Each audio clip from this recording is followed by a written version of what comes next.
Los primeros habitantes de la península ibérica de los que se tiene noticia hablaron lenguas diversas, célticas, ligures, ibéricas, pero el conocimiento que se tiene de ellas es muy escaso. En zonas del sur y de Levante, donde los fenicios y griegos establecieron importantes colonias, se hablaron las lenguas propias de estos pueblos. De todas ellas, solo pervive el euskera, que es responsable de algunos rasgos fonéticos y elementos morfológicos actuales. No obstante, el recuerdo de aquellas culturas perdura en topónimos de comarcas y de regiones.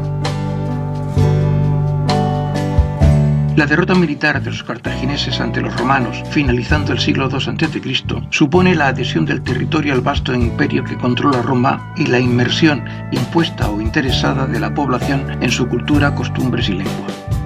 El proceso de romanización fue lento. Las viejas lenguas tuvieron que replegarse ante las ventajas ofrecidas por el uso de una lengua oficial común, especialmente en aquello relacionado con el comercio. El latín es una de las lenguas itálicas, una rama más del antiquísimo tronco lingüístico indoeuropeo, como son la mayoría de las célticas, germánicas y eslavas, incluso el griego y el albanés. Su substrato es la base evolucionada de múltiples hablas actuales y perdura vivo como lengua universal de la Iglesia Católica. Pero su mantenimiento en ámbitos religiosos, universitarios y científicos es forzado y artificial. El español se construye a partir del latín vulgar, que sustituyó a las lenguas ibéricas y al vasco. Las lenguas romances no derivan del latín escrito propio de la burocracia, el derecho o la literatura, sino de otro que se habla en las calles y en los mercados. El tránsito se manifiesta, por ejemplo, en la reducción de las 10 vocales latinas, 5 largas y 5 breves, a las 5 actuales, en la eliminación y simplificación de la declinación de sustantivos y adjetivos propiciada por el uso de las preposiciones y en la regulación estricta de la ordenación sintáctica de los elementos de la oración. Con la llegada de los pueblos germánicos en el entorno del siglo V, cada provincia romana queda aislada de las demás y su latín hablado evoluciona de manera independiente. En la península ibérica serán los visigodos quienes más aporte cultural sumen. La vulgarización del latín se incrementa y adquiere matices muy específicos según la región, lo que concluye en la consolidación de diferentes lenguas romances dentro del territorio peninsular. Luego llega la dominación musulmana. La lengua oficial de Al-Ándalus es el árabe, pero el pueblo no abandona el latín vulgar. Los residentes hispanos hablan mozárabe, y en esa lengua se redactan los primeros textos literarios de la nueva era, las jarchas. La reconquista avanza y el mozárabe desaparece paulatinamente al incorporar los hablantes los hábitos lingüísticos propios del reino hispano artífice de la conquista. El castellano es el dialecto propio del reino castellano-leonés, que asume la iniciativa de la reconquista en la meseta, avanza de manera imparable hacia el sur e influye decisivamente en la recuperación para el cristianismo de otros territorios levantinos y occidentales. El castellano va a mostrar una personalidad muy marcada frente a los otros dialectos peninsulares. Formado en la zona más débilmente romanizada, conserva vestigios de viejas lenguas.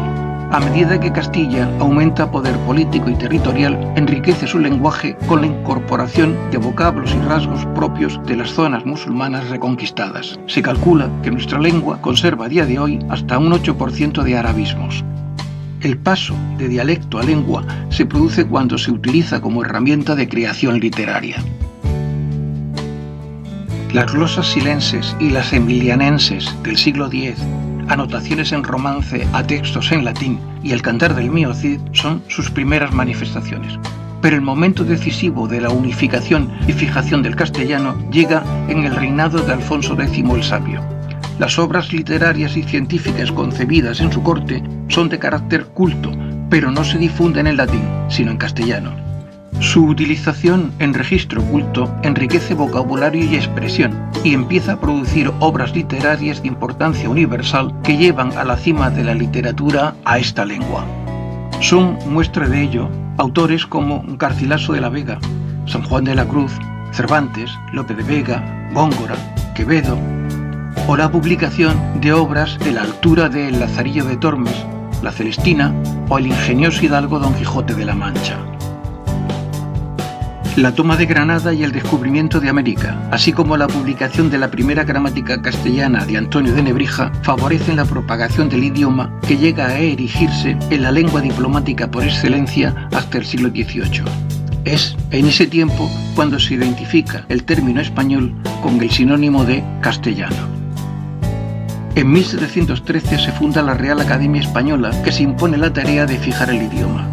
Ya se han consolidado los cambios fonéticos, morfológicos y el sistema verbal de tiempos simples y compuestos. Desde entonces ha ido acomodando sus funciones al devenir de los tiempos. El español es, por número de hablantes, la tercera lengua del mundo. Pese a ser una lengua hablada en zonas muy distantes, mantiene una cierta uniformidad en el nivel culto del idioma que permite a las gentes de uno y otro lado del Atlántico entenderse con relativa facilidad. Las mayores diferencias se encuentran en las variaciones de entonación, fruto, al parecer, de los diversos sustratos lingüísticos presentes en los países de habla hispánica.